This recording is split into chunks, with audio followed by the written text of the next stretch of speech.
नमस्कार दोस्तों, ये क्वेश्चन नंबर 101 जावास्क्रिप्ट का एक फंक्शन दिया हुआ है, उसका आउटपुट बताना है। एक नंबर वैल्यू है, दूसरी स्ट्रिंग वैल्यू है, दोनों को ऐड करेंगे तो ये दोनों नंबर और स्ट्रिंग जावा में कॉन्कनेट होती हैं, ऐड नहीं होंगी। ये मीन 4+4 8 होने के बजाय इसका आंसर आएगा 4 4। ये दोनों चीज़ें कॉन्कनेट हो जाएंगी। ऑप्शन ए इसका करेक्ट आंसर हो जाएगा। ये प्रोग्राम दिया हुआ है और इस प्रोग्राम के बेस पर कौन सा आंसर करेक्ट है ये बताना है। देखो, कभी प्रोग्राम स्टार्ट होता है मैन से स्टार्ट होता है। If try this palindrome, try this एक फंक्शन है और इसमें एक वैल्यू पास हो रही है पैलिंड्रोम। जब यहाँ से फंक्शन जब ये कॉल करेंगे तो ऊपर जाएंगे हम, फंक्शन स्टार्ट होगा। कैर एस के अंदर क्या आएगा, पैलिंड्रोम। C1 में 0 है, C2 में 0 है और I में 0 है। S character array. For loop चलेगा, फॉर लूप में सबसे आई की वैल्यू 0, तब तक लूप चलेगा, तब तक ये वैल्यू मीन्स ये स्ट्रिंग नल नहीं हो जाती है। आई की वैल्यू चेक करते हैं, आई मॉड 2 अगर 0 है तो ये प्लस हो जाएगा, C प्लस प्लस हो जाएगा। मीन्स आई की वैल्यू 0 है तो मॉड 2 करेंगे तो ये 0 इक्वल हो जाएगा, कंडीशन ट्रू हो जाएगी तो C1 में 1 ऐड हो जाएगा तो ये 1 हो जाएगी वैल्यू। ठीक, इसके बाद यहाँ से रिटर्न जाएंगे, आई की वैल्यू प्लस हो, आई की वैल्यू 1 होगी, कंडीशन चेक होगी, 1 mod 2 0 के बराबर नहीं, ये कंडीशन फॉल्स हो जाएगी। C2 में वैल्यू बढ़ जाएगी। इसी तरीके से नेक्स्ट आई की वैल्यू बढ़ेगी, आई की वैल्यू 2 होगी, 2 होती ही वैल्यू इसमें बढ़ेगी, C1 में वैल्यू बढ़ेगी, कंडीशन ट्रू हो जाएगी ना mod 2 करके, तो इसमें बढ़ेगी। और अगर नंबर वैल्यू अगर ऑड है तो वैल्यू इधर इंक्रीज होगी। तो इस तरीके से ये लूप कितनी बार चलेगा इसे चेक करते हैं। ये 0 इंडेक्स है इसका 1 10, 3 के लिए प्लस कर दिया, 4 के लिए ये 3 हो जाएगा, 5 के लिए ये 3 हो जाएगा, 6 के लिए ये 4, 7 के लिए ये 4, 8 के लिए ये 5, 9 के लिए ये 5 और 10 के लिए ये 6। जब ये वैल्यू 11 होगी कंडीशन फॉल्स हो जाएगी। तो यहाँ से हम इधर आएंगे, रिटर्न करेंगे C1 माइनस C2, मीन्स ये C1 है और माइनस C2, तो दोनों को माइनस करेंगे, 1 रिटर्न होगा। 1 कहाँ आएगा, 1 इस फंक्शन की जगह रिप्लेस में 1 आएगा यहाँ, 1 1 के आगे ट्राई दिस जब फंक्शन कॉल हुआ था इसके सामने नोट का साइन लगा हुआ, तो ये क्या करेगा, इस 1 को 0 बना देगा, 0 बना देगा। मीन्स ये जब 0 बनते क्या हो जाएगी, कंडीशन फॉल्स हो जाएगी। कंडीशन फॉल्स होते ही तो हम एल्स में आ जाएंगे तो प्रिंट हो जाएगा odd. Option D correct answer हो जाएगा। The value of the following prefix expression, जब प्रीफिक्स एक्सप्रेशन को सॉल्व करते हैं तो हम जो स्कैनिंग होती है वो राइट टू लेफ्ट चलते हैं हम। 8 2 8, जब हमें डिवाइड का साइन मिलेगा तो क्या करेंगे, 8 नोट करेंगे और इस जो डिवाइड का साइन इन दोनों ऑपरेंड्स के बीच में आ जाएगा।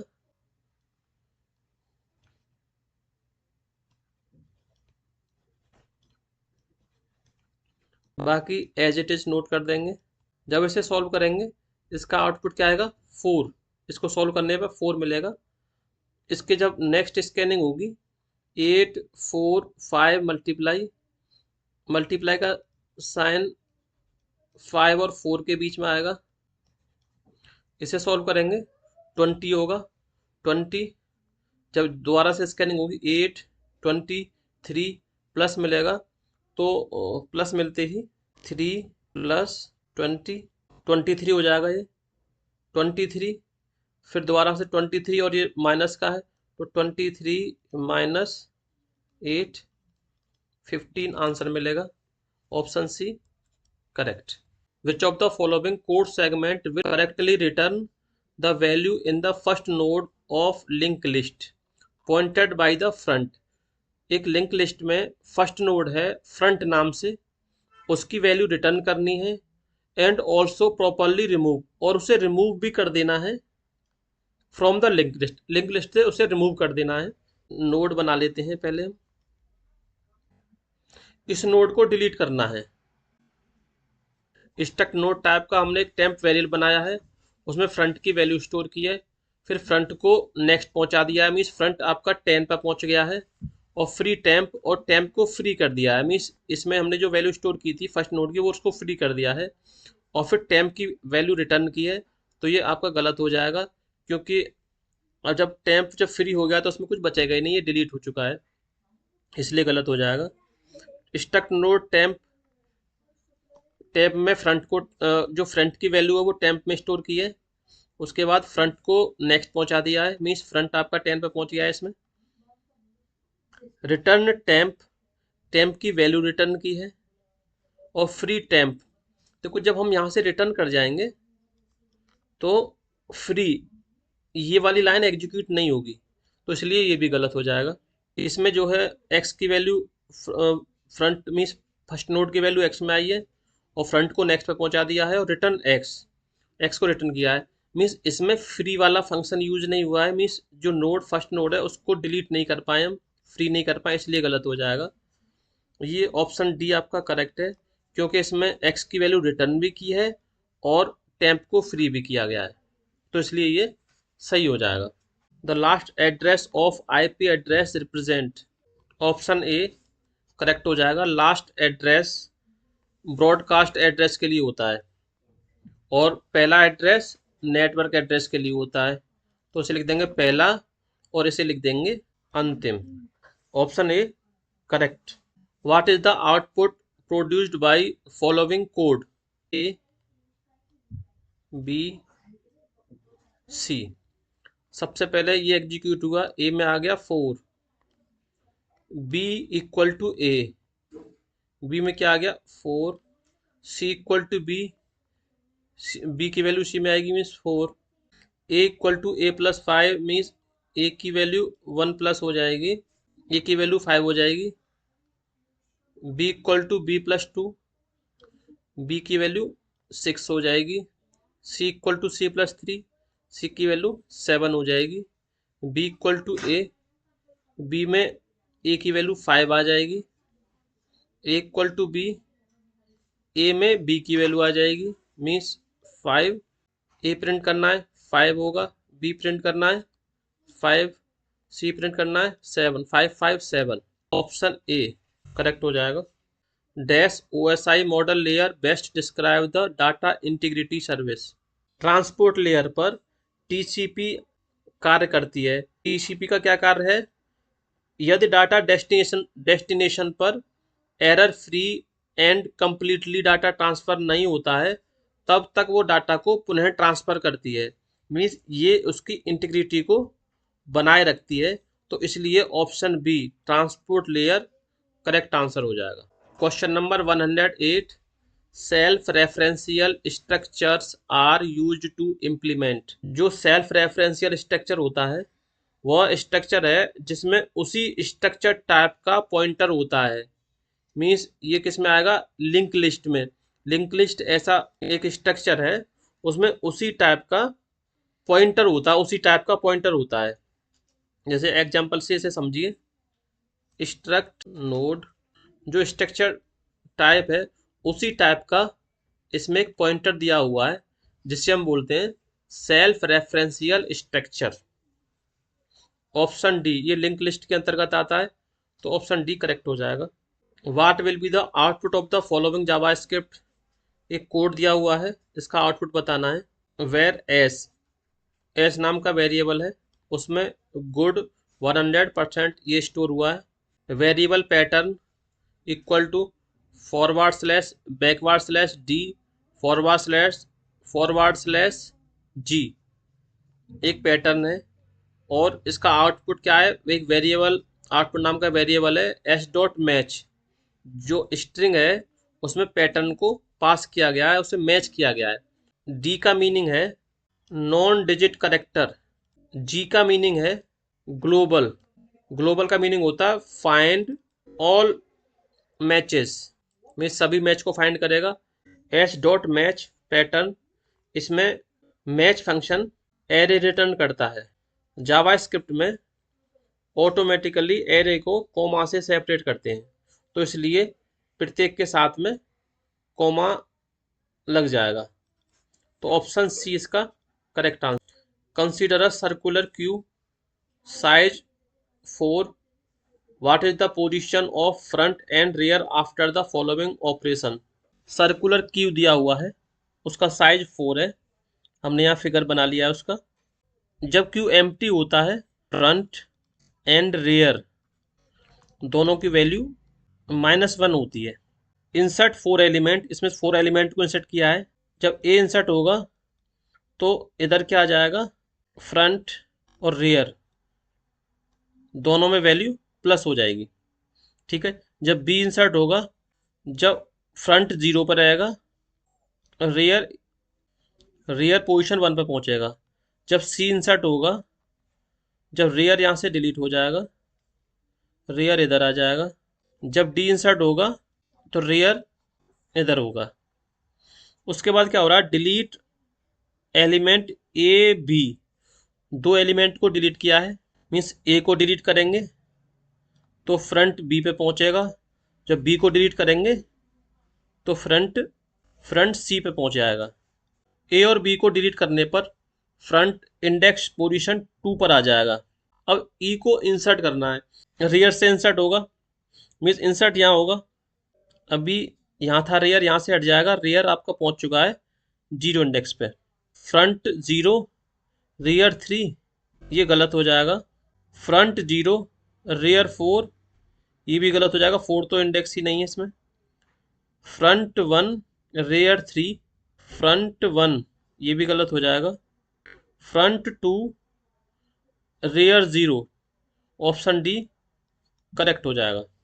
In TCP the path up to the destination, देखो टीसीपी कभी भी पाथ नहीं बनाता है, पाथ एलोकेट नहीं करता है कभी भी।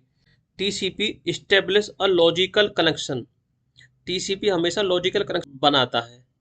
तो पाथ एलोकेशन की बात आ रही है, यहाँ भी पाथ एलोकेशन, यहाँ पाथ एलोकेशन, ये दोनों गलत हो जाएंगे। Followed depend on the length of message, जो पाथ जो है मैसेज की लेंथ पर डिपेंड करेगा, नहीं। Option D correct answer. इसमें इस कोड का आउटपुट बताना है। एक स्ट्रिंग एस एरे बना, इसमें S0 में 0, S1 में 1 और S2 में 2। इसको इस तरीके से नोट कर लेते हैं, S0 S1 S2। S0 में 0 है, या 1 है, या 2 है। 3 ऑब्जेक्ट बन चुके हैं, S0 S1 S2। S1 equal to S2, means जो S1 जो ऑब्जेक्ट है वो किसको रेफर करेगा, S2 को। मीन्स ये 2 वैल्यू को रेफर कर, ये इसके ऑब्जेक्ट को रेफर करता है, तो मीन्स वैल्यू 2 हो जाएगी इसकी। S1 मतलब S0 किसको रेफर करेगा, S1 को। इसमें क्या है 2, तो इसमें भी 2 आ जाएगा। S2 रेफर S0 में, S2 equal to S0, S2 में क्या आ जाएगा S0, मीन्स इसमें भी क्या आ जाएगा 2। S0 में क्या प्रिंट होगा, देखो सभी में ये जो S0 S1 S2 सभी के लिए 2 आउटपुट आएगा। Option C correct answer. Encryption and decryption are function of the dash layer. देखो encryption, decryption, compression, data format और डाटा ट्रांसलेशन, ये जो सभी जो कार्य हैं वो प्रेजेंटेशन लेयर के होते हैं। तो ऑप्शन डी इसका करेक्ट आंसर हो जाएगा। A constructor must have same name as the class, ठीक है ये सही है। क्लास का नाम और फंक्शन का कंस्ट्रक्टर का नाम सेम होगा। Use to initialize the object, ये भी सही है। ऑब्जेक्ट को इनिशलाइज करने के लिए कंस्ट्रक्टर बनाया जाता है।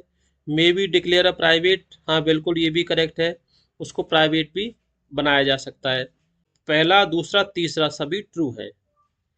What does the sticky bit do. Sticky bit क्या करती है? स्टिकी बिट का मीनिंग समझिए पहले। लाइनक्स और यूनिक्स में स्टिकी बिट एक स्पेशल परमिशन होती है, मेनली डायरेक्टरीज पर यूज होती है। यह सुनिश्चित करती है कि डायरेक्टरी के अंदर मौजूद फाइल को केवल उसका ओनर, डायरेक्टरी ओनर या रूट ही डिलीट कर सके। It prevents file from being deleted bye anyone. गलत हो जाएगा। ओनर फाइल डिलीट कर सकता है, ये कह रहा है किसी से भी फाइल को डिलीट होने से बचाती है, नहीं, ओनर तो डिलीट कर सकता है। It marks the file for deletion, या डिलीशन के लिए फाइल को मार्क करती है, नहीं, ये भी गलत हो जाएगा। इट प्रिवेंट, यह बचाती है, यह फाइल को बचाती है, being deleted by non owner except root, बिल्कुल सही। रूट डिलीट कर सकता है, ओनर डिलीट कर सकता है, डायरेक्टरी ओनर डिलीट कर सकता है, ठीक है, बाकी नॉन ओनर उसे डिलीट नहीं कर सकता, उससे बचाएगी। ऑप्शन सी इसका करेक्ट हो जाएगा। Dash data communication method is use to transmit the data over a serial communication link. Serial communication में हाफ डुप्लेक्स सपोर्ट करता है, फुल डुप्लेक्स भी सपोर्ट करता है, तो इसलिए बोथ ए और बी दोनों इसके करेक्ट हो जाएंगे, means option C correct. Serial communication केवल यह बताता है कि डाटा एक एक बिट करके भेजा जाएगा, यह तय नहीं करता है कि डाटा एक समय में एक दिशा में भेजा जाएगा या दोनों दिशा में।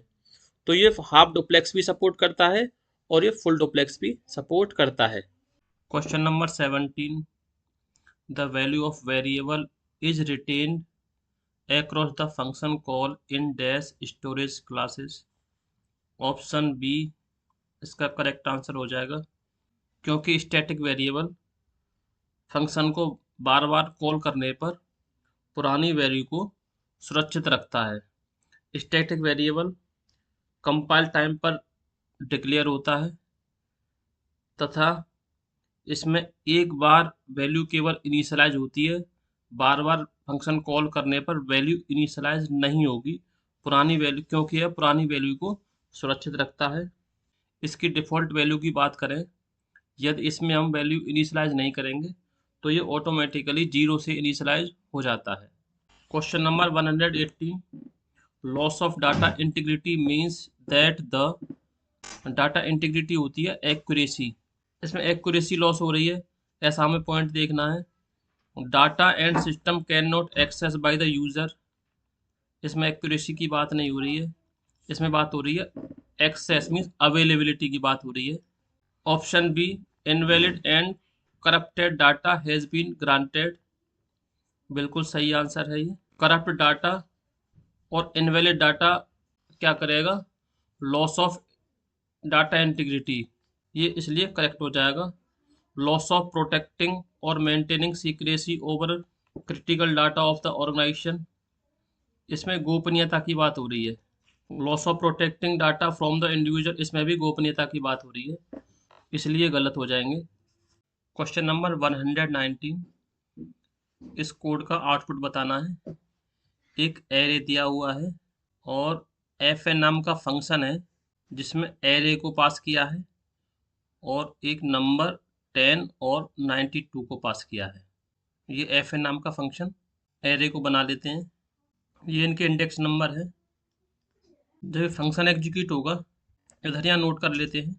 फर्स्ट टाइम एन की वैल्यू 10, टारगेट वैल्यू 92, चेक किया जाएगा N less than 0, condition false, ये रन नहीं होगा।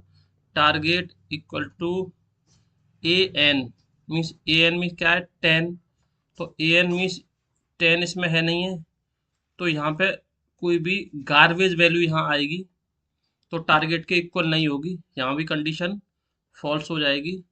फिर पुनः ये फंक्शन कॉल होगा, तो अब ये क्या जा रहा है, एन में 9 जा रहा है, 10 में से एक कम हो गया है और टारगेट में 92 ही पास हो रहा है और एरे पास हो रहा है।